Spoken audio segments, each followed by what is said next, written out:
The curtain falls. In the mid-1980s, an incredible revelation was made in regard to the unity of Europe, the forces behind it, and its relationship to the man who will rise to prominence in Europe's political community. First, let me relate the information as I have gathered it, and then afterward I will comment on how it may fit into the prophetic scheme of things. However, before embarking on this section, I have to warn you that you are going to be reading a mixture of factual history, as well revisionist history that represents a radical departure from the views traditionally held by Christians. I do not share these views, or advocate them in any way, but include them only for you to see how it may possibly have a bearing on end-time prophecy. In 1891, in Rennes-le-Chateau, a tiny southern French mountaintop village, parish priest Prieure de Sion made a discovery while doing renovations to restore a church which had been dedicated to Mary Magdalene in 1059. The altar stone had been removed, which rested on two old Visigoth columns, one of which was found to be hollow. Inside were 4 parchments sealed in wooden tubes.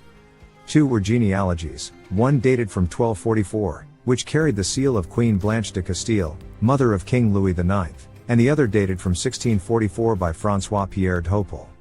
Of the other 2 documents, the Testament of Henri d'Hautpoul, which was dated 1695, was written in French, and is believed to be a complex code detailing a state secret, and the other parchment, written in the 1780s by a priest, Antoine Bigot, was written in Latin, and contained 2 coded biblical texts, one on each side of the page, which were excerpts from the New Testament. Saunière went to Paris to present the parchments to church authorities. In the mid-1980s, an incredible revelation was made in regard to the unity of Europe, the forces behind it, and its relationship to the man who will rise to prominence in Europe's political community. First, let me relate the information as I have gathered it, and then afterward I will comment on how it may fit into the prophetic scheme of things. However, before embarking on this section, I have to warn you that you are going to be reading a mixture of factual history, as well revisionist history that represents a radical departure from the views traditionally held by Christians. I do not share these views, or advocate them in any way, but include them only for you to see how it may possibly have a bearing on end-time prophecy. In 1891, in Rennes-le-Chateau, a tiny southern French mountaintop village, parish priest Prieure de Sion made a discovery while doing renovations to restore a church which had been dedicated to Mary Magdalene in 1059. The altar stone had been removed, which rested on 2 old Visigoth columns, one of which was found to be hollow. Inside were 4 parchments sealed in wooden tubes. 2 were genealogies, one dated from 1244, which carried the seal of Queen Blanche de Castile, mother of King Louis IX, and the other dated from 1644 by François Pierre d'Hautpoul. Of the other 2 documents, the Testament of Henri d'Hautpoul, which was dated 1695, was written in French, and is believed to be a complex code detailing a state secret, and the other parchment, written in the 1780s by a priest, Antoine Bigot, was written in Latin, and contained 2 coded biblical texts, one on each side of the page, which were excerpts from the New Testament. Saunière went to Paris to present the parchments to church authorities. Others believe that the treasure Saunière found may have been the temple treasure. In 70 AD, when Rome ransacked Jerusalem, carrying its treasure back to Rome, it was believed that they may have gotten all of the temple wealth, including the Ark of the Covenant. In 410, when the Visigoths invaded Rome, they carried away the treasures of Solomon, the king of the Hebrews, a sight most worthy to be seen, for they were adorned in the most part with emeralds, and in the olden time they had been taken from Jerusalem by the Romans. Or, could the treasure discovered by Saunière been the treasure plundered from the temple grounds by the Knights Templar? Many of the Crusaders who went to Palestine to fight against the Muslim invaders were French Catholics, and by 1061, they had conquered Jerusalem, and put Godefroy de Bouillon, 1061 to 1100, Duke of Lower Lorraine, on the throne of Jerusalem. Known as the Guardian of the Holy Sepulchre, he claimed to be of the lineage of David, and between 1090 and 1099, organized a secret society called the Prieure de Sion, Order of Sion. His aims were to possess the wealth of the world, including the temple treasure, and to establish world government which would be controlled by a Merovingian king in Jerusalem. Though deposed in the 8th century, the Merovingian dynasty and bloodline continued, and was perpetuated with Dagobert II, and his son, Sigisbert IV. Through alliances and intermarriages, this line continued through Godefroy. This bloodline was known as a royal tradition, founded on the Rock of Sion, which was considered to be equal to other European dynasties. Their headquarters was at the Abbey of Notre Dame du Mont de Sion, in southern Jerusalem on Mount Sion, where the ruins of a Byzantine basilica from the 4th century stood, which was called the Mother of all Churches.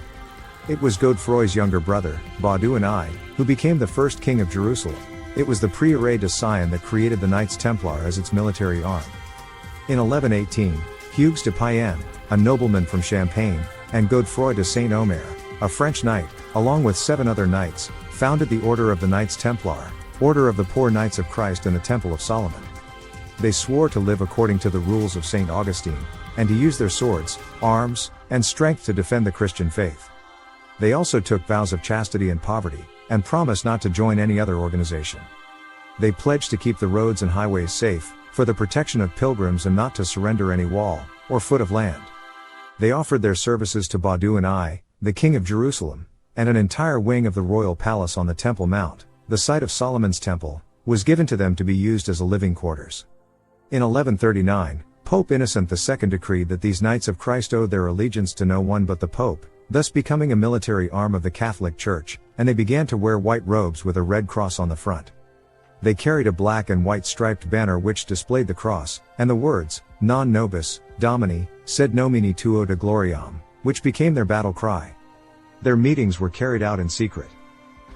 It is known that for 9 years, the Knights were searching for something beneath the temple grounds, and evidence points to the fact that they might have found something.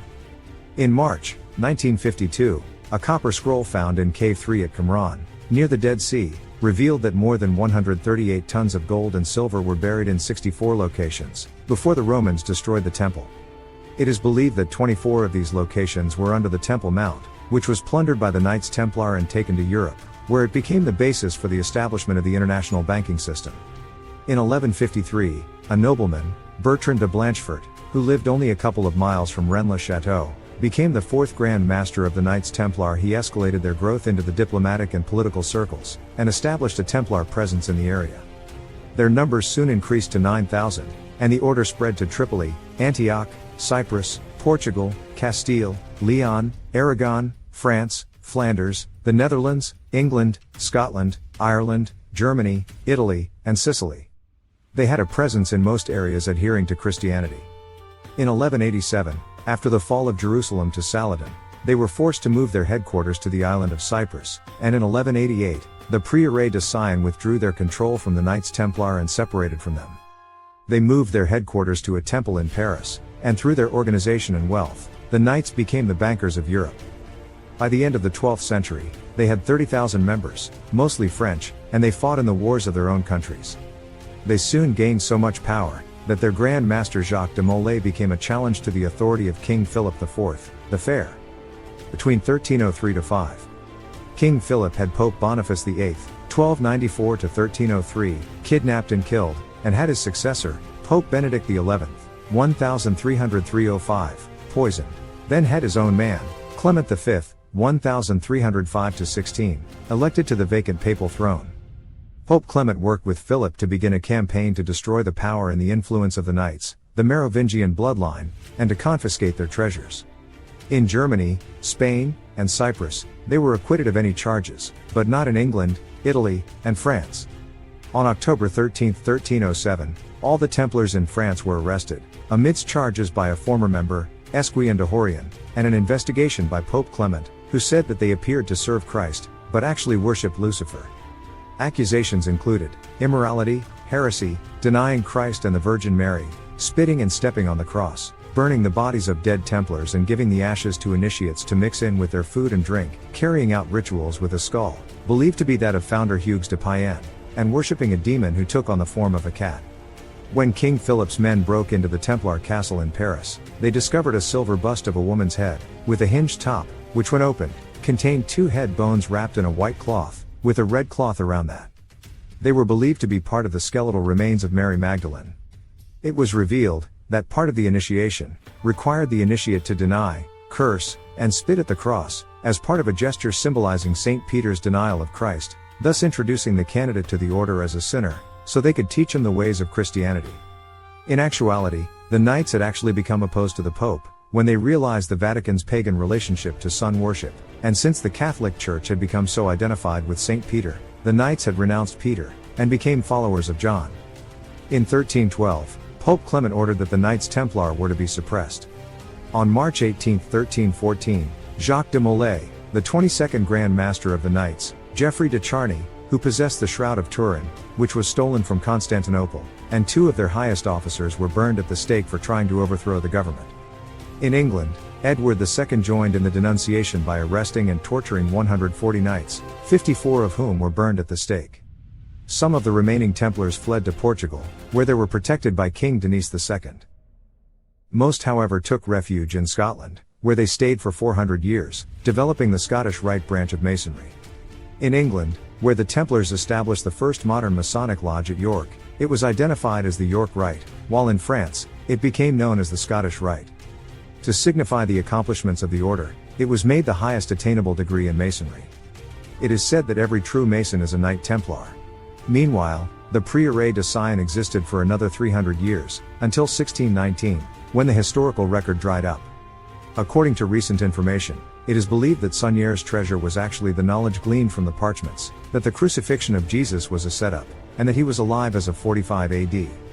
Saunier's niece, Madame James of Montazels, inherited the parchments in 1917, and kept them until 1965 when she sold them to Captain Roland Stanmore and Sir Thomas Fraser, who keep them in a safe deposit box in Lloyds Bank Europe Limited of London. Only 2 of the parchments have been released, the contents of the other 2 have not been revealed. In the original sources concerning the Holy Grail, references are not to a cup, but to a mystery. In the 1180s, Le Roman de Perceval, or Le Conte du Graal, a poem by Chrétien de Troyes, chronicles one, Perceval, who seeks his knighthood. At the castle of the Fisher King he sees the Grail, which is golden and is studded with jewels. It is not linked to Jesus. Perceval discovers that he is a member of the Grail family because the custodian of the Grail is his uncle. Chrétien died before completing his work, and no copies exist. However, the story lived on, becoming closely aligned with King Arthur. Roman de l'Histoire de Saint Graal by Robert de Baron in the 1190s was the version that Christianized the story, claiming that Joseph of Arimathea filled the cup with Christ's blood, and that his family became the keeper of the Grail. Galahad was purported to be Joseph's son, and the Grail was passed on to his brother-in-law, Bronze, who took it with him to England, becoming the Fisher King. In this version, Perceval is the grandson. The most noted version is Parzival, which was written between 1195 and 1216 by Wolfram von Eschenbach, a Bavarian knight who claimed that Chrétien's version was inaccurate because Wolfram received his information from a more reliable source. He said that the Grail is some sort of stone. But more important, is his preoccupation with the Grail family, the genealogy, or bloodline. In early stories, the Grail is called the Sangreal and Sangreal, which was divided to read Sangreal or Sangreal, when in fact, it should have read Sangreal or Sangreal, meaning royal blood. So therefore, the Grail actually had more to do with blood, and not a cup which held blood. The Quest del Saint Graal written between 1215 and 1230, indicated that the Grail was brought to France by Mary Magdalene, and that the Grail story occurred about 456 years after the resurrection of Jesus, or about 487, which was about the time of the rise in Merovingian power. In 1964, according to the book The Jesus Scroll, 1972, by Donovan Joyce, an ancient parchment scroll was excavated on the western shore of the Dead Sea, at the ruins of the fortress of Masada. It was there that 965 Jewish men, women, and children burned the complex, killed each other, and committed suicide, rather than be captured by the Romans. The Jewish rebellion against Roman rule and their occupancy force came to a head in 66 AD when several thousand zealots stormed Masada and seized King Herod's fortress. From there, the movement spread, as loyalists hoped to restore the throne of the Maccabean kings, which has been usurped a century earlier. One part of the rebel army stayed at Masada, while the other marched on Jerusalem. The attempt to recapture the city failed, and the survivors retreated back to Masada. Rome struck back, and 4 years later, with nearly 1 million dead, and many enslaved, Jerusalem was firmly in their grasp, the temple was destroyed, and the entire country was overrun. The Roman 10th Legion, under the command of Flavius Silva, spent 3 years with a legion of 6,000 men, and 15,000 Jewish slaves, to build an assault tower in order to destroy the last vestiges of Jewish resistance at Masada. When the Roman soldiers breached the walls of the fortress, they found only corpses, as the occupants preferred death to being captured and enslaved. In 1963, Masada was excavated by the Israeli Department of Antiquities in a massive archaeological operation led by Israeli scholar and soldier, General Yigal Yadin. They discovered coins, tools, weapons, catapult ammunition, wine jars, beads, rings, buckles, jewelry, cosmetics, ovens, pots, pans, lamps, dishes, baskets, and remnants of woven fabric clothing, as well as 14 parchment scrolls containing biblical text, Leviticus, Deuteronomy, Psalms, Ezekiel, the apocryphal wisdom of Ben Sira, and Book of Jubilees, and a sectarian scroll which provided a link between the Zealots and the Essenes of Qumran, 30 miles north of Masada. In a cave on the upper face of the southernmost cliff below the plateau, reached by descending to it with a rope, 25 skeletons were found, 14 males, ages 22 to 60, a man between 70 and 80, 6 females between 15 to 22, 4 children from 8 to 12, and a fetus.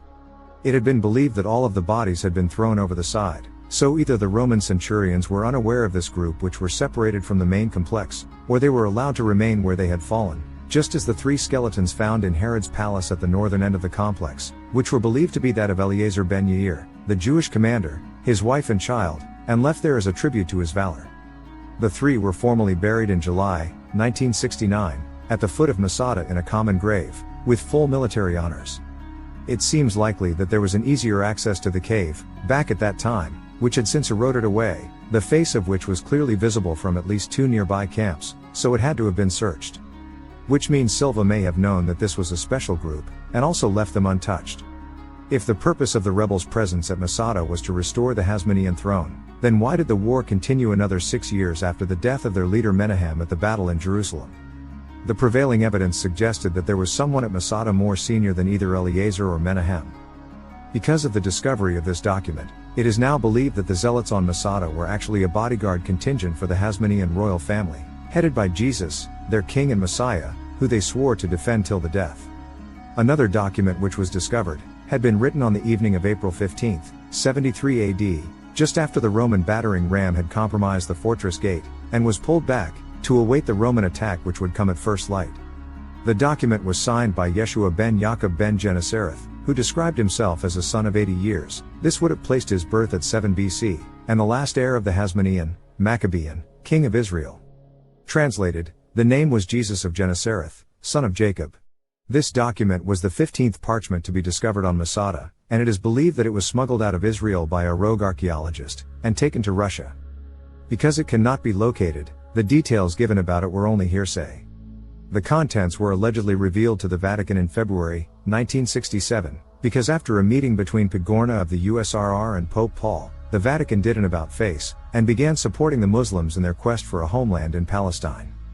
Let me interject, that Yadin, in his book Masada, Herod's Fortress and the Zealots' Last Stand says of the 25 bodies, that the only feasible assumption is that they were flung here irreverently by the Roman troops when they cleared the bodies after their victory. Plus, he never mentions the discovery of a 15th scroll. So, how could the veracity of this story even be considered? There is a developing trend that purports that Jesus was not the product of a virgin birth, that he was a normal man with a messianic complex, who was part of a conspiracy to fake his own death in order to fulfill Old Testament prophecy. It is believed that the Last Supper was actually a meeting to plan a way for Jesus to cheat death. Dr. Hugh J. Schoenfield, in his book The Passover Plot, 1965, theorized that the vinegar-soaked sponge given to Jesus during the crucifixion actually contained a drug that made Jesus appear as though he were dead, when he really wasn't. This ensured the prophetic fulfillment that his legs would not be broken, which was done to bring death quicker. Joseph of Arimathea, a member of the Sanhedrin, then went to Pilate to ask for permission to claim the body, so that it could be interred in a tomb owned by Joseph. Pilate sent a centurion to confirm that Jesus was dead. When Joseph asked for the body, he referred to it as soma, living, while Pilate referred to the body as tama, dead. To substantiate these facts, it is pointed out that the place of the crucifixion had to be near the tomb. While the other Gospels state that he was crucified at Golgotha, the place of the skull, John 19:41 says that he was crucified in a garden, where a new sepulchre had been hewn by Joseph. This garden was actually Golgoth, the wheel press, where olives were pressed into oil, which was the Garden of Gethsemane. Some have even theorized that Joseph was actually the former husband of Mary, who had left Nazareth, and established himself at Jerusalem. After the story about Jesus in the temple, Joseph is not mentioned again. The angels seen at the tomb were said to be Essene physicians who were sent to revive Jesus, thus creating the illusion of a resurrection. The apocryphal Gospel of Peter, discovered in an Upper Nile valley in 1886, had existed as early as 180 AD, and reveals that Joseph of Arimathea was a friend of Pontius Pilate, and that Jesus was buried in the garden of Joseph. Basilides, an Alexandrian scholar, who wrote various commentaries on the Gospels between 120 and 130 AD, believed that Jesus did not die on the cross. In December 1945, an Egyptian peasant discovered a pot near the village of Nag Hammadi in northern Egypt, which contained 13 scrolls, which consisted of copies of biblical texts, which dated to about 400 AD, and were based on writings that were no older than 150 AD, and provides a good historical reference because they were not altered by the Roman Catholic Church. In the second treatise of the Great Seth, it talks about Jesus escaping his death on the cross through substitution, who was identified as Simon of Cyrene. An ancient document, found in the 4th century, in the library of a building used by Greek monks, said that Nicodemus and Joseph conspired to retrieve the body of Jesus so that it could be revived by Essene physicians. A document found in the 19th century by a member of the Société Française Commerciale in Abyssinia, in the library of an old building formerly occupied by Greek monks, said that Jesus was born in Nazareth, was an Essene, and that after the crucifixion, Nicodemus told Joseph that he was going to resuscitate Jesus, but that John was not to know it. Inside the tomb, using Essene medical knowledge, stimulative substances were burned, and strips of ointment-covered linen were applied to the body. After the treatment, the stone put over the tomb opening held the vapors in. 3 days later, an Essene brother, in festive garments, went to the tomb, and the soldiers, thinking him to be an angel, ran away. Then 24 Essenes showed up, and spirited Jesus away to their commune. However, Jesus insisted on leaving and went to his disciples, and they believed him to have risen from the dead. A document known as the Crucifixion by an Eyewitness, was a Latin manuscript in the possession of a Masonic library in Germany, which surfaced near the end of the 1800s, and was said to have been copied from a letter written by a member of the Essene order, to another in Alexandria, only 7 years after the crucifixion. It revealed that Jesus was the son of Mary and an Essene teacher who was not identified. It talked about the crucifixion, Jesus' removal from the cross, and the Essene medical intervention which enabled him to survive the crucifixion, and by appearing to his disciples afterwards, made it seem as though he had risen from the dead. It was first published in 1873, but was withdrawn from circulation, its plates destroyed, as well as most copies. One copy did find its way into the possession of a Mason in Massachusetts, and in 1907, it was republished in Chicago. The letter says of the birth of Jesus, "I will tell you of the parentage of this man, who loved all men and for whom we feel the highest esteem. He was from his infancy brought up for our brotherhood. Indeed, he was predicted by an Essene, whom the woman thought to be an angel.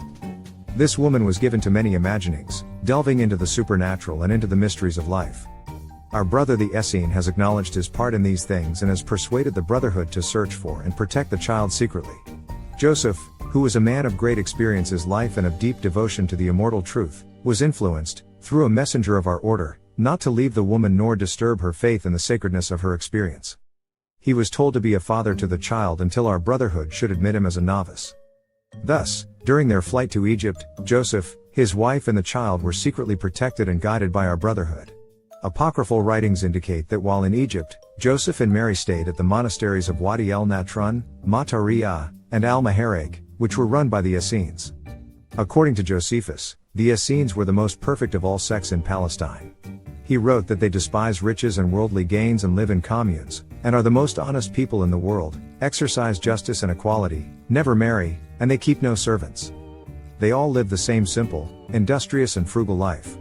He described them as a secret brotherhood that were against the Pharisees and Sadducees, abhorred violence, wore white robes, were vegetarians, did not believe in animal sacrifice, studied the healing properties of herbs, possessed a high moral standard, and observed celibacy.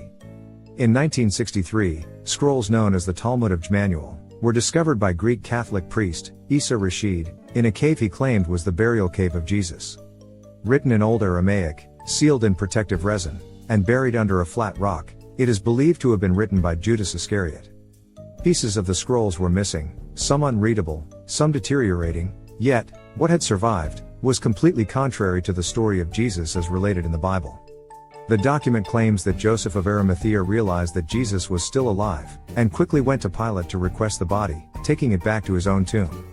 There was a secret second entrance, and it was through here that his friends were able to bring the herbs and salves necessary to provide medical treatment. In 3 days he was strong enough to walk. After a few appearances to his disciples, he went to Syria, then to India, and the area now known as West Pakistan, Afghanistan, and the Himalayas, where he continued to teach. He married and had children, and it was believed that he died at the age of between 110 to 115 years old, in Anzamar in Kanyar Srinagar, which is located in Kashmir, India. These scrolls were in the possession of his firstborn son, who returned to Jerusalem, and hid them in the burial cave of Joseph of Arimathea where Jesus had been taken. The sacred tomb in Kashmir is the burial site of a man known as Yazu Asaf, also written as Yuz Asaf, who was known as a prophet. He came to this valley about 2,000 years ago from Egypt, teaching the same things as Jesus. Located in a small, rectangular brick and wood structure, he is buried in a wooden sepulchre which contains an inner wooden sarcophagus that is covered with a sacred shroud, and a rectangular stone slab. The structure seems to be built over an ancient stone structure which actually contains the remains of Asaph. A tiny opening allows you to see into the crypt below the floor, and into the burial chamber. Inside the shrine is a smaller tombstone, which is that of an Islamic saint Sayyid Nasir-ud-Din, who was buried there in the 15th century. Both tombstones are aligned north to south, following Islamic custom, but the sarcophagus in the crypt below containing Asaf's remains are aligned east to west, which is a Jewish custom. Chiseled on a stone slab are the impressions of his 2 feet which bear the traces of crucifixion wounds, conceivably of the man who is buried there. The nature of the wounds indicate that the man was crucified with the left foot over the right, with 1 nail going through both feet which matches the pattern of the figure on the Shroud of Turin, which is purported to be the burial cloth of Jesus. It is also believed that Mary, the mother of Jesus, accompanied Jesus and Mary Magdalene to India. She died when she was 70 years old, trying to escape when the Kushans attacked the region of Taxila. The place she was buried in Pakistan, 45 miles east of Taxila, was called Mari until 1875, when the spelling was changed to Murray. The tomb is called Mari da Astan or resting place of Mother Mary. No other tombs in the world are purported to be that of Mary. Mary Magdalene is reported to have died at Kashgar, in Central Asia, and it was actually Martha that took her son, along with some other followers of Jesus, to France, where she lived till her death. Then came the story of Saint Hazrat Isa. Around 1887, Nicholas Nadovich, a Russian journalist, while traveling in Ladakh in Tibet, had fallen from his horse and broke his right leg, below the knee, and was taken to the monastery at Himis, 25 miles from Leh, the capital of Ladakh, 400 miles north of Delhi, located in a hidden valley of the Himalayas, some 11,000 feet above sea level. There, the chief Lama read him the story of Isa, the man he knew as Jesus, which said that during the 17 years in which he is not mentioned in the scriptures, Jesus was in India. He was told that they had many scrolls describing the life and acts of the Buddha Isa, who preached the holy doctrine in India and among the children of Israel. He visited the monastery at Malbec, and was told that at the archives at Lhasa, the capital of Tibet, there were several thousand ancient scrolls detailing the life of Isa, and that some of the principal monasteries also had copies.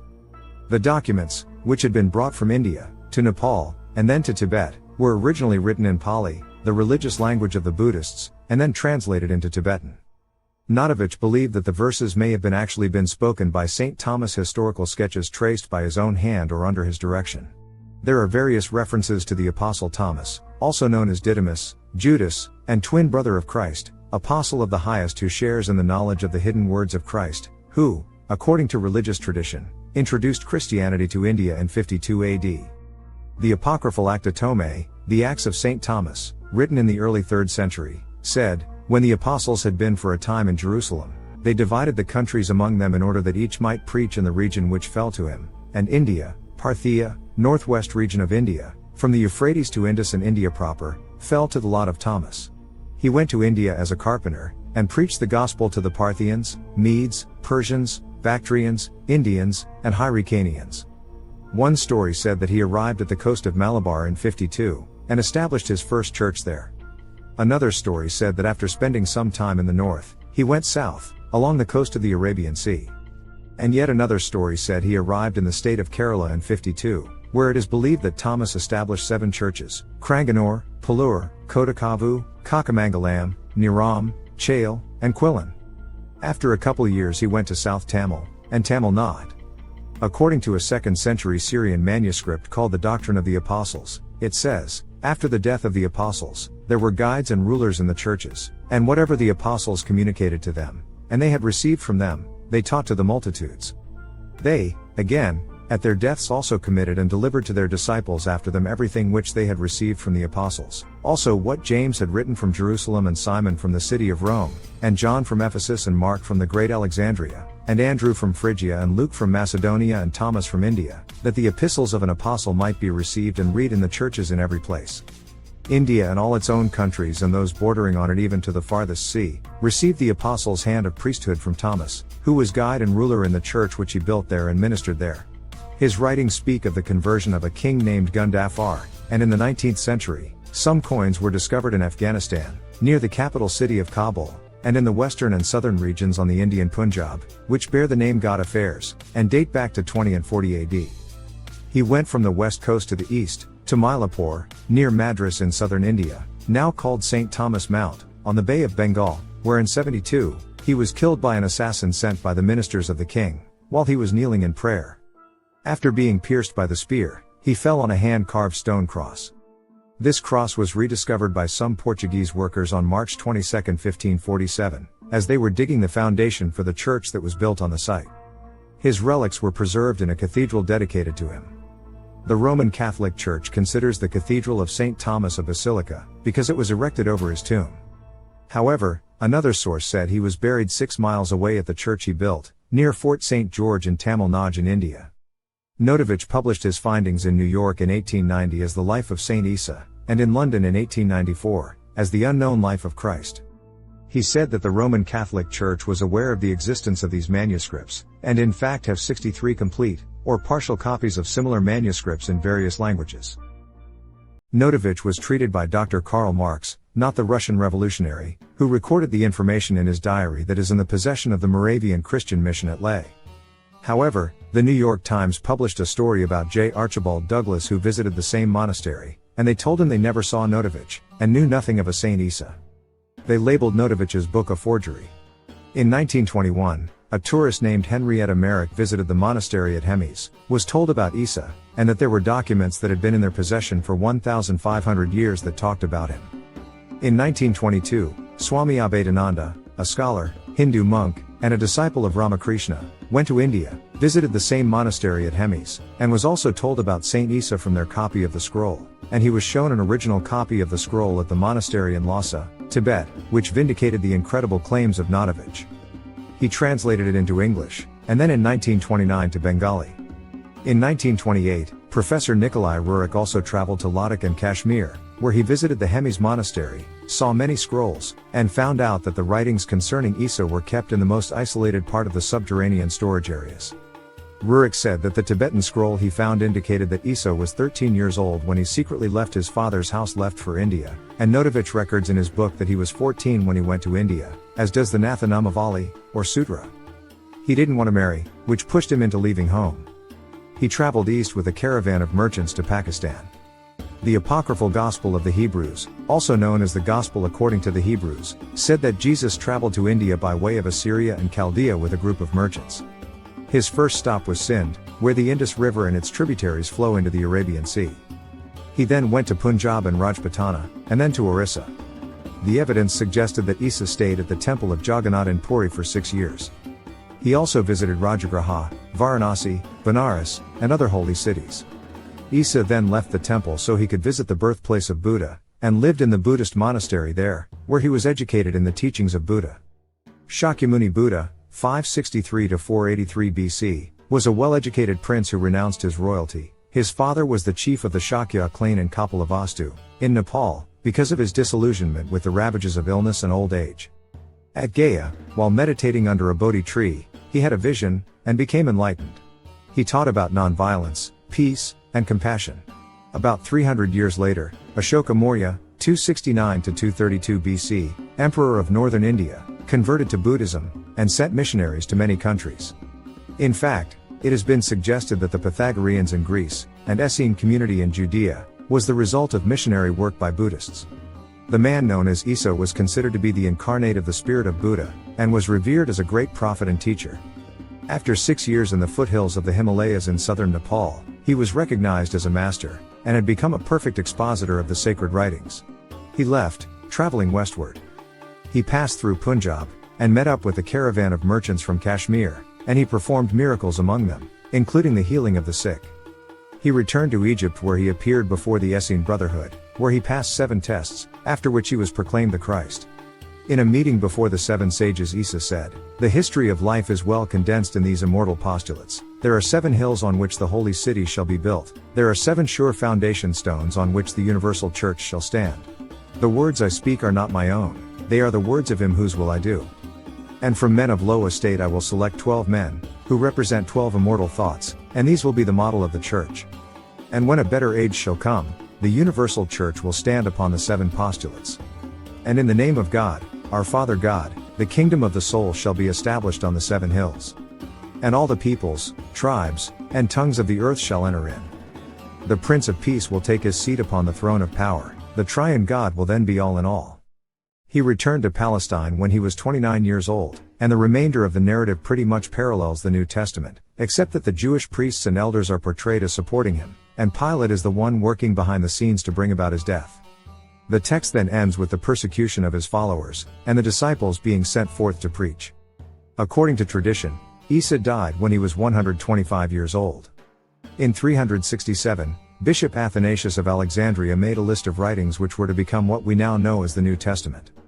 His selections were ratified by the Church Council of Hippo in 393, and again 4 years later, by the Council of Carthage. Therefore certain books were left out, and were lost even though some may have been historically accurate. One of the primary duties of the Church Fathers between the 7th and 12th centuries was to obtain manuscripts from collections in Eastern countries, which contained information that differed from the version accepted and taught by the Church. These original documents may still be in the Vatican archives. The first mention of the resurrection of Jesus appears in 1 Corinthians 15:3-8, because it is believed that this was actually written about 10 years before Mark was written. Therefore the stories concerning the resurrection of Jesus were unknown to Paul. In 1 Corinthians 9:1, Paul says, "Have I not seen Jesus Christ our Lord?" Yet there is no historical reference that he knew Jesus. The word seen was translated from the Greek word oph, which means to have one's eyes open to realms beyond this physical world, which refers to visions. It is the same verb which is used by Isaiah, Isa 6:1, when he said, "I saw the Lord sitting upon a throne." It was also used in Luke 24:34 to say that Jesus appeared to Simon, and in the book of Acts to describe the resurrection. Paul never spoke of a physical resurrection, because in light of the proper translation, it was only in a spiritual resurrection, where Jesus now sitteth on the right hand of God. Colossians 3:10. Nearly 100 Gospels appeared during the first 3 centuries, and to preserve continuity and protect the new Christian religion, the 4 Gospels of Matthew, Mark, Luke and John were chosen. Despite some gaps and contradictions, they were very similar. These books were not written during Jesus' lifetime, but date from a time of major revolution in Judea, 66 to 74 and 132 to 135, and the earlier writings that they had been based upon have since been lost. The argument has been made that though some apocryphal Gospels are derived from some sects that are doctrinally different from Christianity, their appearance, some in the early 2nd century, suggests that they were closer to the actual events than the 4 Gospels, and possibly more historically accurate. What all the writers of the Gospels had, concerning Jesus, was just an outline of the man. There were no eyewitnesses to consult, so where there was a void in detail, they just referred to the Hebrew scriptures to fill in the blanks. For example, the removal of Jesus to Egypt by his earthly father Joseph harkens back to the patriarch Joseph in the book of Genesis. The story about the young Jesus in the temple was modeled after Samuel's temple experiences. The Sermon on the Mount was an attempt to paint him as another Moses. The story of Jesus' raising of the widow's son at 9 was taken from Elijah's raising of the widow's son in 1 Kings 17:17. Jesus' feeding of the 5,000 was just a retelling of God's providing for Moses' people as they wandered in the wilderness. The story of Jesus walking on the water was a misunderstanding of the Greek preposition which could mean on or alongside of, and the ascension of Jesus was taken from the story of Elijah being taken up into heaven. The earliest gospel was considered to be Mark, which was compiled between 66 to 74 in Rome, and was believed to address a Greco-Roman readership, and if he wanted it to survive, he could not make it appear as though the Romans were responsible for the death of Jesus. It actually ends without the disciples' assertion that Jesus rose from the dead, and only says that the women were told that he had risen. Mark never mentions whether he was ever seen after the crucifixion. In 1958, in a monastery near Jerusalem, Professor Morton Smith of Columbia University discovered a letter that contained a missing fragment of the Gospel of Mark, which through the years had been suppressed by Bishop Clement of Alexandria. who was informed that a Gnostic sect known as the Carpocratians were interpreting various passages in the Gospel of Mark for their own purposes, which did not coincide with church doctrine. The passage was part of the story about Lazarus being raised from the dead, and hinted that he wasn't actually dead.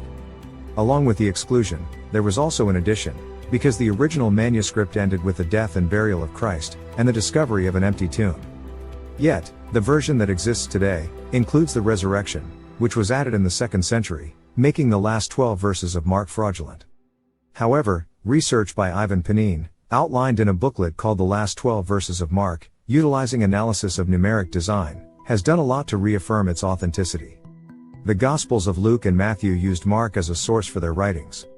Luke, who also wrote the book of Acts, dates to about 80, and was composed for a Roman official at Caesarea, and therefore was not anti-Roman. While Matthew's genealogy of Jesus only goes back to Abraham, Luke's goes back to Adam. Where Mark mentions only an empty tomb, in Luke, the women actually go in and see for themselves that it is empty. They encounter not one, but two angelic beings. Luke goes more into depth regarding the subsequent physical appearances of Jesus. Matthew was put together about 85, and allegedly not by the disciple Matthew. It was intended to be a revision of Mark, in order to put more emphasis on the divine nature of Jesus, and borrowed references from the book of Joshua, who referred to placing guards at a cave in which he had 5 captured kings imprisoned, and having the cave sealed with a huge stone. It also alluded to Daniel in the lion's den, and how he came out alive, when he applied the story to Jesus in regard to him surviving the tomb. In Mark, Peter is quoted to have said to Jesus, "Thou art the Christ," and in Matthew, he is quoted to have said, "Thou art the Christ, the Son of the living God." The disciples were told to baptize in the name of the Father, and of the Son, and of the Holy Ghost, which it is alleged that Jesus could not have said, because it actually represented a theological premise that didn't occur till much later.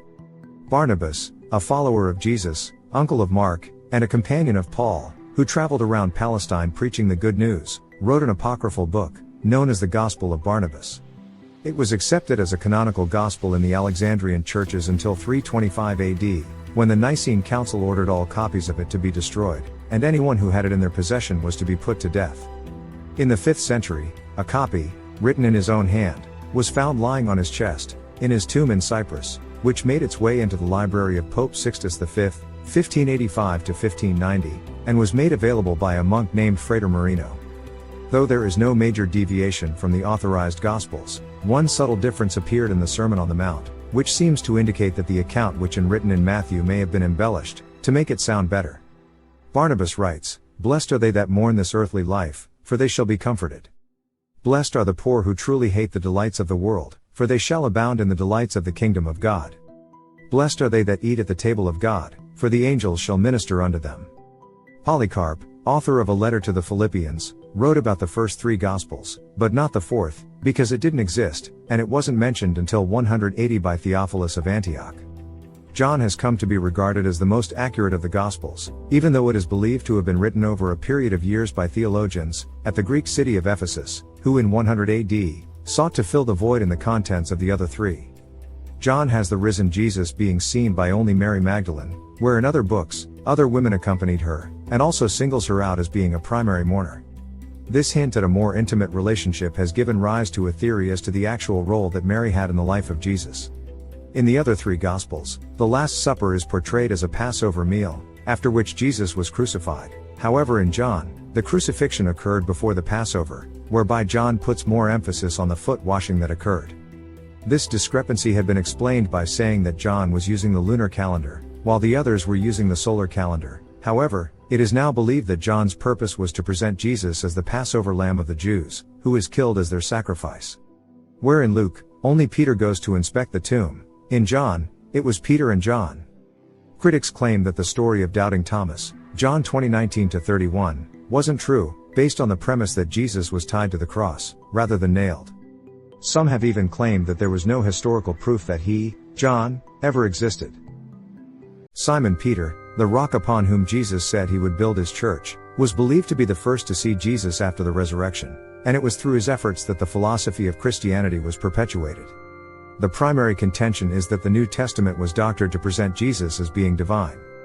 Because Jesus was not of the priestly tribe of the Levites, it was necessary to validate his claim so that he would be accepted by the early Christians.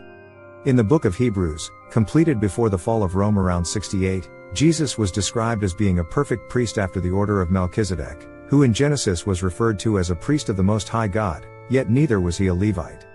The book of Hebrews, said to be written by Paul, also refers to the presence of Jesus in heaven, but never refers to a physical resurrection.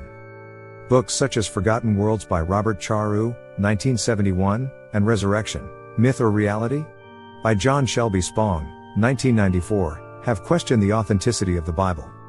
In a 1977 book, called The Myth of God Incarnate, 7 scholars and professors from prominent American seminaries seriously questioned whether Jesus was Lord, and said that the Bible should be updated by having all traces of the deity of Jesus removed. They said that Jesus didn't claim to be divine, but was promoted to that status by early Christians who were under pagan influences. Another book, The 5 Gospels, What Did Jesus Really Say? A report by 77 biblical scholars, which were part of the Jesus Seminar, said that Jesus did not say about 80% of the words which are attributed to him in the 4 Gospels. They claim that the words were inserted by Christians after his death. In October 1994, the seminar convened and decided that the virgin birth of Jesus was fabricated. One participant called it theological fiction. This group began working on a new Bible commentary to reflect all of its findings. The Gospel of John doesn't mention the birth of Jesus, but it covers the conclusion of his ministry. The incident of the wedding at Cana is only mentioned in John, and is unusual in that the bride and groom are not identified, yet Jesus, his disciples, and his mother were there. When they ran out of wine, it was Jesus who performed the miracle of turning water into wine. The question was asked, why would Jesus use his divine powers for such an insignificant purpose unless it was his own wedding? Researchers have analyzed John 2:9-10, and feel that where the head of the feast is speaking to the bridegroom, it is actually Jesus that he is addressing. It is argued that this marriage was Jesus being married to Mary Magdalene, who it is believed was the woman whom Jesus cast the demons out of, who washed and anointed the feet of Jesus, and who is identified as Mary of Bethany, sister of Lazarus and Martha. She figures heavily in the Gospels, and it was to her that Jesus first revealed himself after the resurrection. Since the Essene law forbade marriage, Jesus may have been forced to withdraw from his relationship with her, because it would interfere with his work. The Gospel of the Ebionites, Ebaionim Hebrew for the humble or poor, were purists that believed only the poor could receive salvation, observed the law of Moses, and considered Jesus to only be a prophet, or Gospel of the Hebrews, supposedly shed so much light on Jesus, that it was suppressed by church leaders.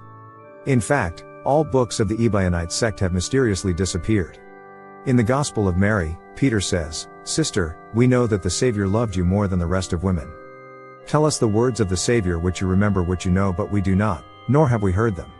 The apocryphal Gospel of Philip refers to Mary as his spouse, and says, "There were 3 who always walked with the Lord, Mary his mother and her sister, Salome, and Magdalene. The one who is called his companion, partner, the spouse, companion, of the Savior is Mary Magdalene. He loved her more than all the disciples and used to kiss her often on the mouth." Near the end of the book, it says, "There is the Son of Man and there is the Son of the Son of Man. The Lord is the Son of Man, and the Son of the Son of Man is he who is created through the Son of Man." It was Mary Magdalene, who carried the Grail, Saint Graal, or royal blood to France. Around 70 AD, Mary, the wife of Jesus, took his children, and fled the Holy Land to escape the Roman destruction of Jerusalem.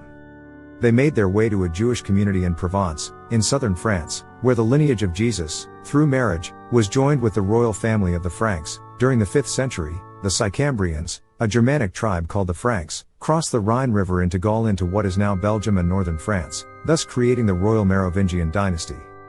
Within the Merovingian royal family, there were many Judaic names. It is believed that she later died at St. Baum. It could be that the Holy Grail, Saint Graal, or royal blood, could actually represent the womb of Mary Magdalene, which produced the bloodline. It is even conjectured that French cathedrals like Notre Dame were built in honor of Mary Magdalene, and not the mother of Jesus. In 2003, according to a novel by Dan Brown called The Da Vinci Code, the Prieure de Sion deliberately manipulated the record of Mary's role in the life of Jesus to spare her family from Roman Catholic leaders who sought to maintain the biblical depiction. They used a code and symbols to represent and preserve her story, which evolved into the Holy Grail. In an ABC television documentary exploring the possibility of Jesus being married, Brown uses Da Vinci's, a Prieure de Sion member, painting of the Last Supper, circa 1495, as an example. A close examination of the figure on Jesus' right, long believed to be John, actually looks like a woman, and he believes that it is actually a representation of Mary. Art historians, however, only need to refer to his painting 1516 painting of John the Baptist as proof of his penchant for portraying biblical figures as effeminate men. Joseph of Arimathea, uncle to Mary, an Essene and well-to-do merchant in the tin market, who was a member of the Sanhedrin, appears to have been a guardian to Jesus. There is a legend that during one of his trips to Britain, Jesus was with him, and they stayed at a small house at Glastonbury. St. Augustine later wrote to Pope Gregory that Jesus had established a church there. Gildas, 516-570, an early British historian, said that Jesus afforded his light to this island during the height of the reign of Tiberius, who ruled 14-37 AD, with the height being around 25-27. It is explained that Jesus may have possibly been in the area to learn about the Druids. It is a long-held tradition that after the crucifixion, around 37 AD, Joseph led a group of people who settled in Glastonbury, and a wattled church was built on what became the location of the abbey, which existed until the 1100s. It is from this group which came the Culdees, Quidam Advani, or Christianized Druids, who lived on the islands off the west coast of Britain. Merovi was the first king of the Merovingian bloodline, and he is surrounded in legend. He was said to have been fathered by two. When his mother was already pregnant by King Claudio, she went swimming in the ocean, where she was raped by a sea creature similar to a quinator, so that when Merovi was born, the blood that coursed through his veins was a combination of both, which gave him superhuman powers.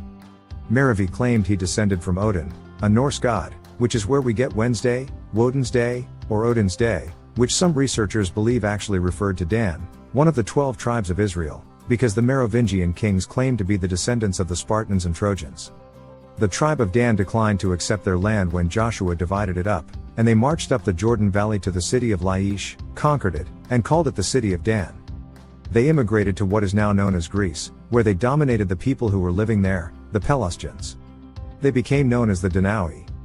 They established the settlement of Ionia on the Ionian Isles.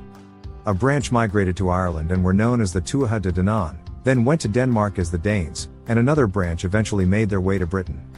The Celts claim they came from the tribe of Dan, and that the name Denmark, and the Danube River, give evidence of their migration. The Spartans lived in the southern Greek peninsula of Arcadia, later migrating across the Aegean Sea to build the city of Troy. According to the Iliad, by the Greek poet Homer, the founder of Troy was Dardanus. Over the centuries the Spartans made their way into southern France, while the Trojans moved north and west into Germany, Belgium and northern France, following the Danube River, eventually settling in the province of Lorraine.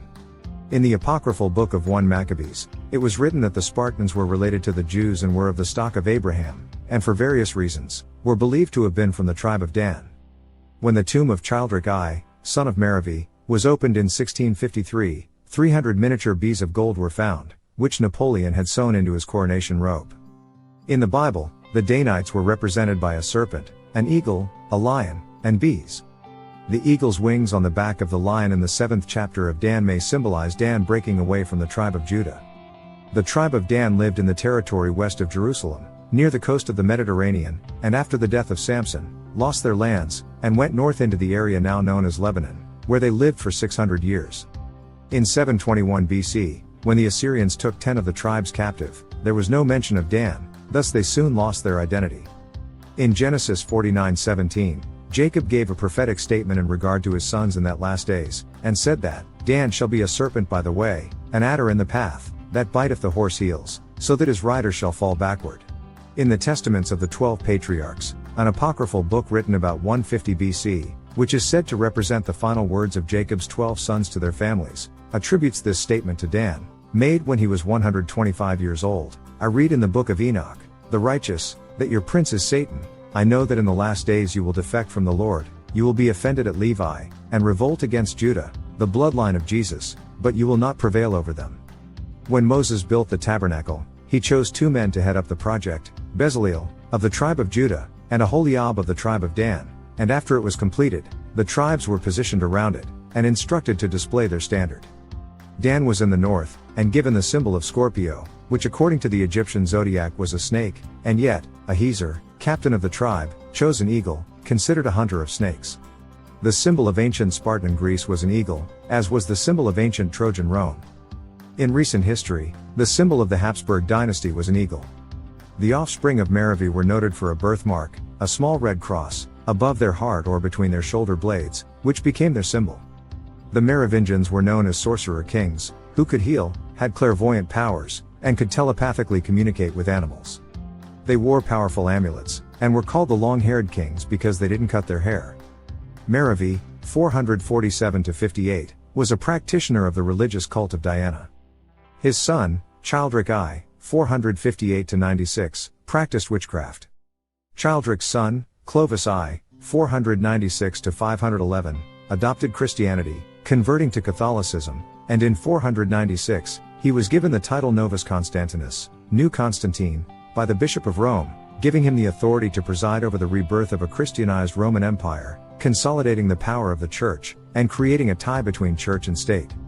During his rule, the Frank kingdom grew to cover most of France and Germany. It is believed that the Vatican knew the secret of the bloodline.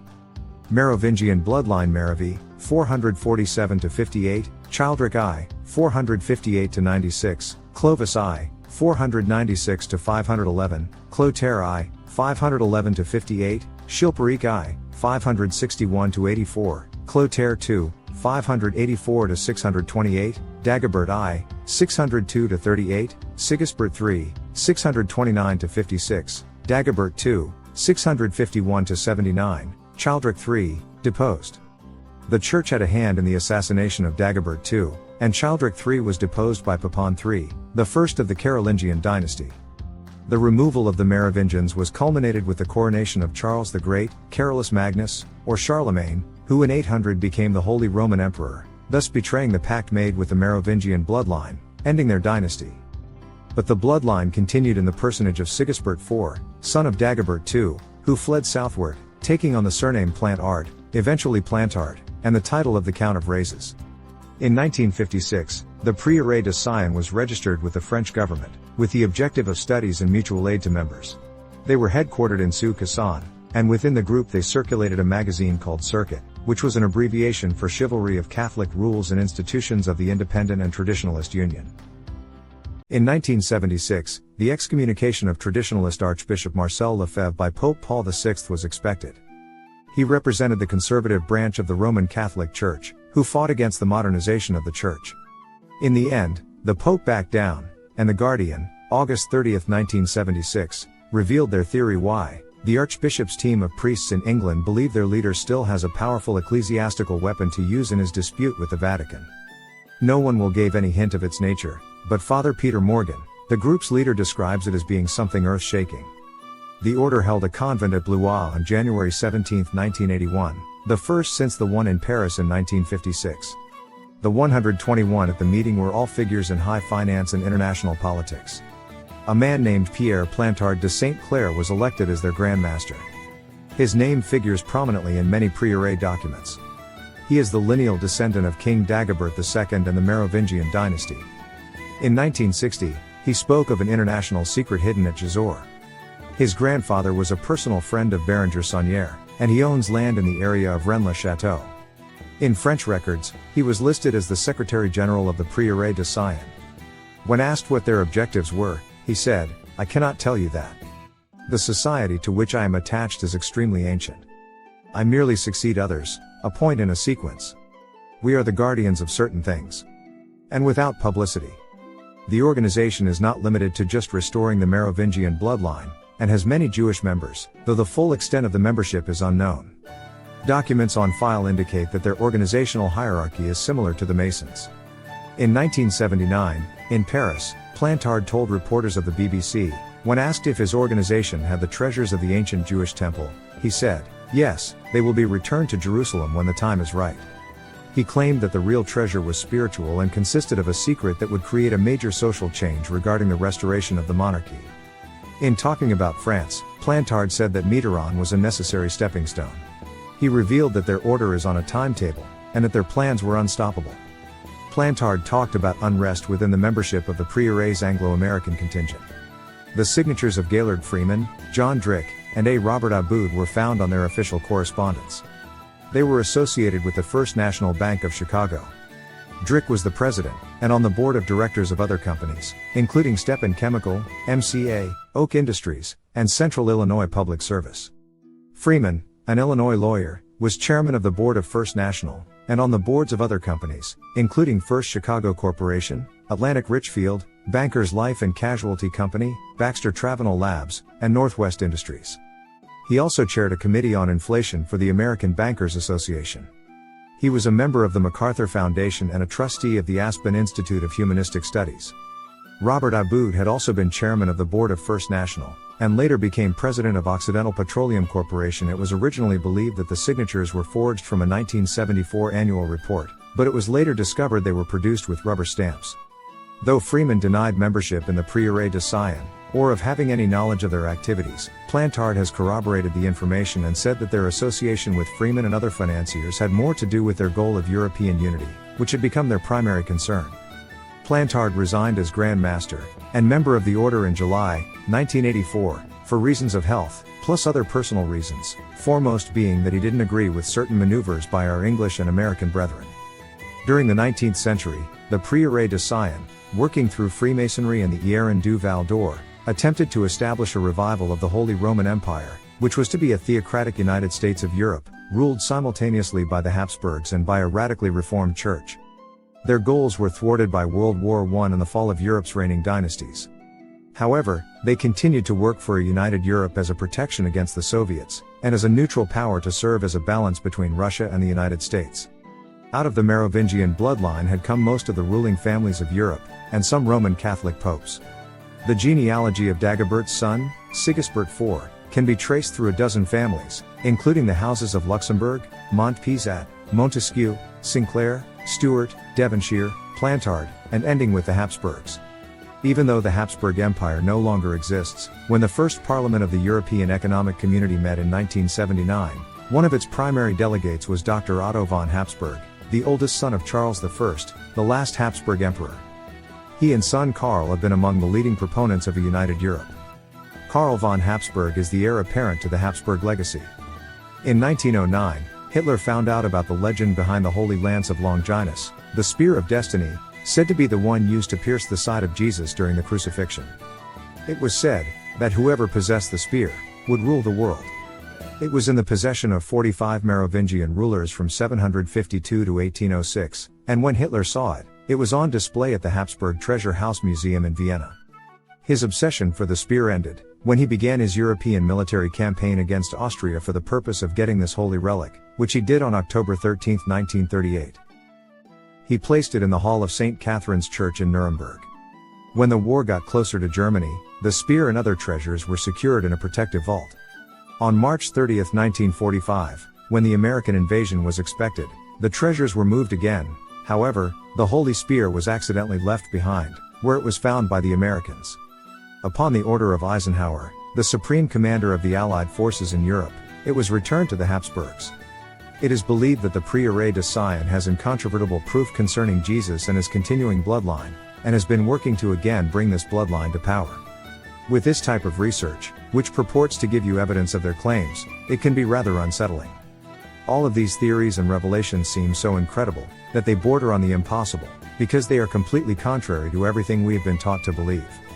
The arguments are so strong and persuasive, but one thing you must always remember about what is going on, is that it is a satanic conspiracy planned from the very beginning.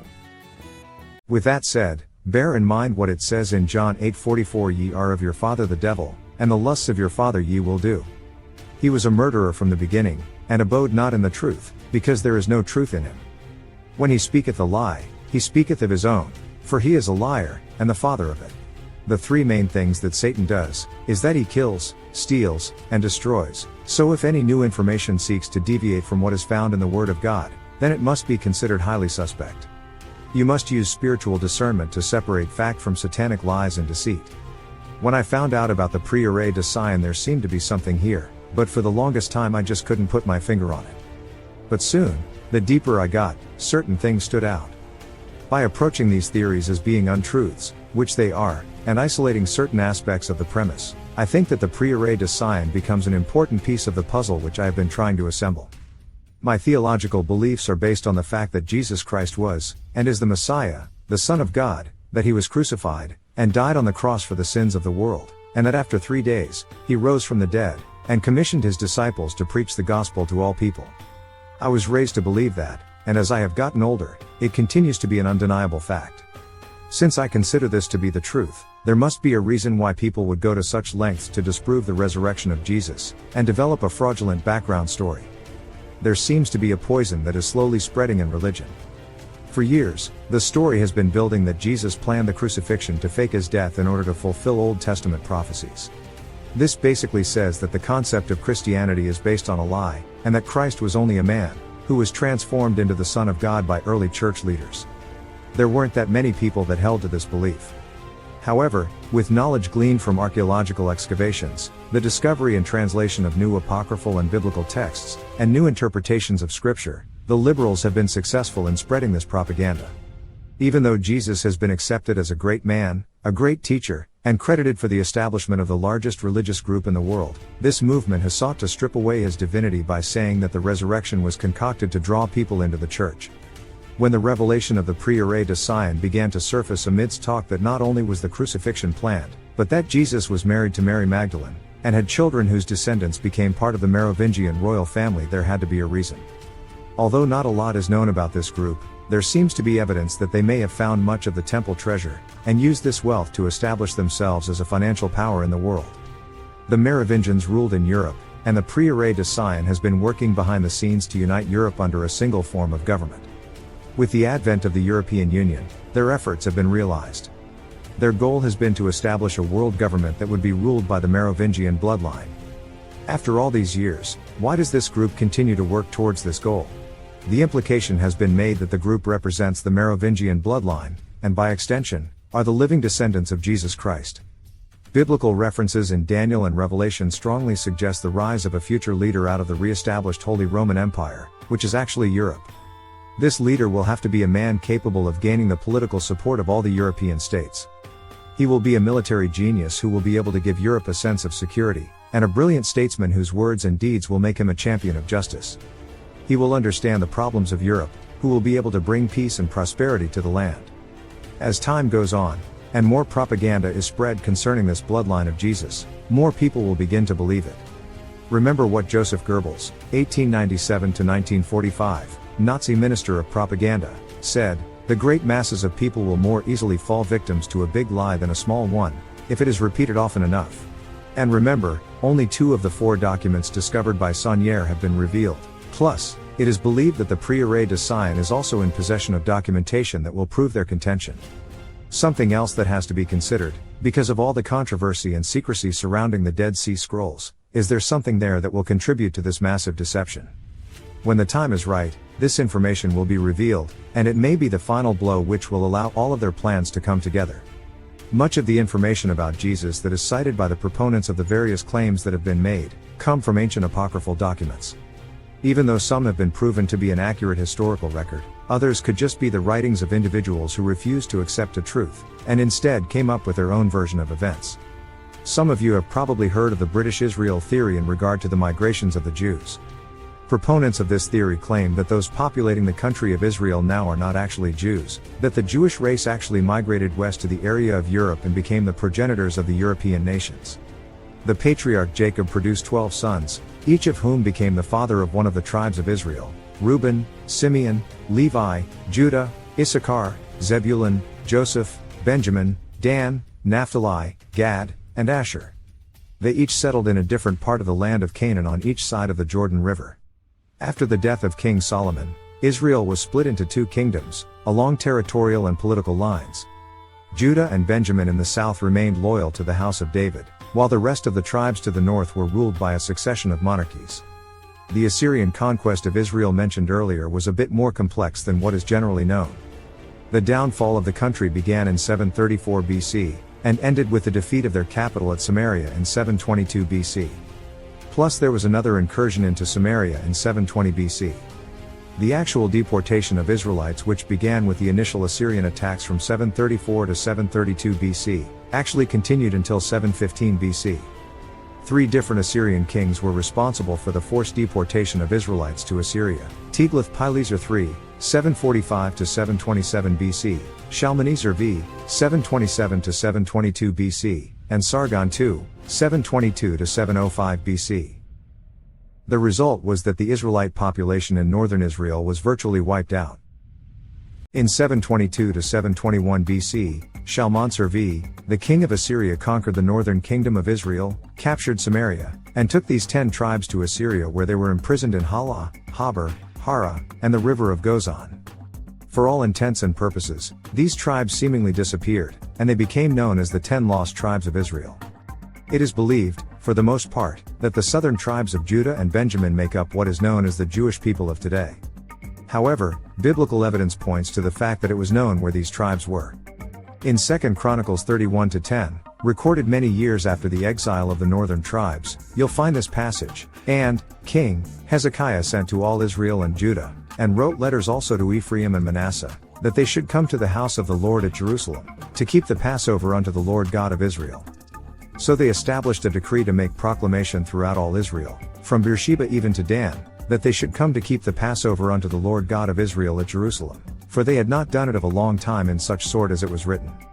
So the posts went with the letters from the king and his princes throughout all Israel and Judah, and according to the commandment of the king, saying, Ye children of Israel, turn again unto the Lord God of Abraham, Isaac, and Israel, and he will return to the remnant of you, that are escaped out of the hand of the kings of Assyria.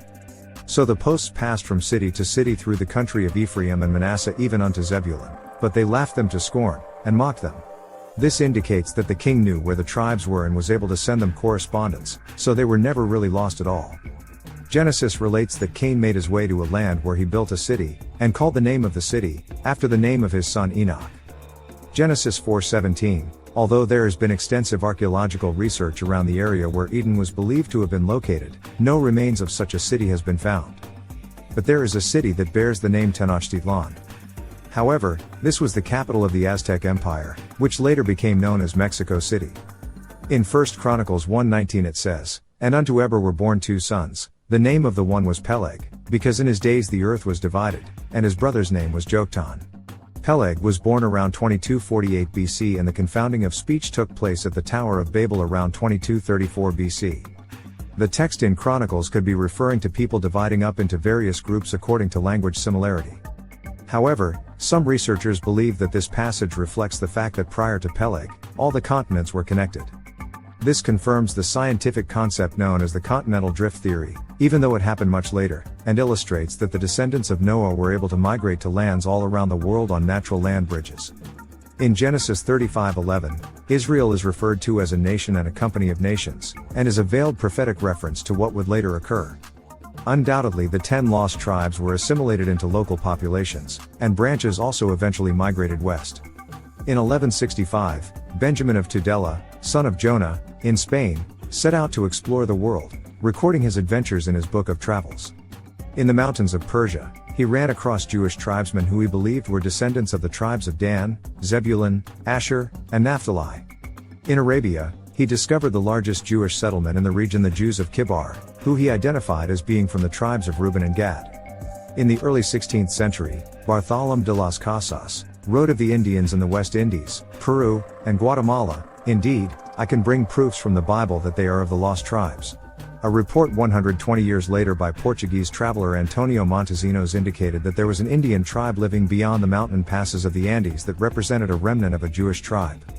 He wrote, I myself heard them recite the Shema, the expression of Jewish faith, and saw them observe the Jewish rituals. There is also evidence of Israelites in this country before the Assyrian deportation, such as the unusual custom of the American Indian tribes referring to themselves as nations. In North Carolina, the Mkepunga Indians circumcise their babies and have some traditions that are similar to the Jews, as do the Savannah Indians from the banks of the Mississippi River. The Yuchi Indians in Oklahoma have a custom which is unique among other American Indian tribes, which proves that they are racially and linguistically different from their neighbors. In True Discoverers of America, William Dankenbring wrote, Every year on the 15th day of the sacred month of harvest, in the fall, they make a pilgrimage. For 8 days they live in booths with roofs open to the sky, covered with branches and leaves and foliage. During this festival, they dance around the sacred fire, and called upon the name of God.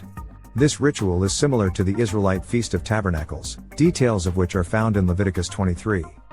Dr. Cyrus B. Gordon, professor of Mediterranean Studies at Brandeis University in Boston, Massachusetts, an expert in Hebrew, Minoan, and many other Middle Eastern languages, was allowed to witness one of their fall harvest festivals, and said to his companion, "They are speaking the Hebrew names for God." So, what we have is documented proof that the Jews did indeed migrate to other countries. In the course of this migration, they produced many branches which assimilated themselves into the local populations of these various countries. With the establishment of the nation of Israel, and in fulfillment of prophecy, many Jews from many lands have returned to their home. The 7th chapter of Revelation speaks of a sealing of 144,000 Jews from the following tribes: Judah, Reuben, Gad, Asher, Naphtali, Simeon, Levi, Issachar, Zebulun, Joseph, Benjamin, and Manasseh, substituted for Dan. It is assumed that they will be from within the population of the nation of Israel. Is it possible that there is still pure blood descendants of these tribes? One would assume that if they are not, can they still be considered members of the tribe? If so, and with their Jewish roots lost, are the various branches that migrated to other countries, where they still continue to live, able to consider themselves as representative of their respective tribes?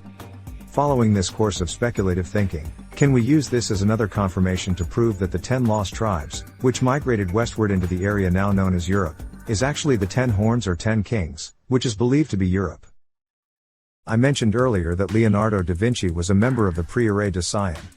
As a matter of fact, from 1510 to 1519, he was the nautanier, helmsman, or grand master of the group.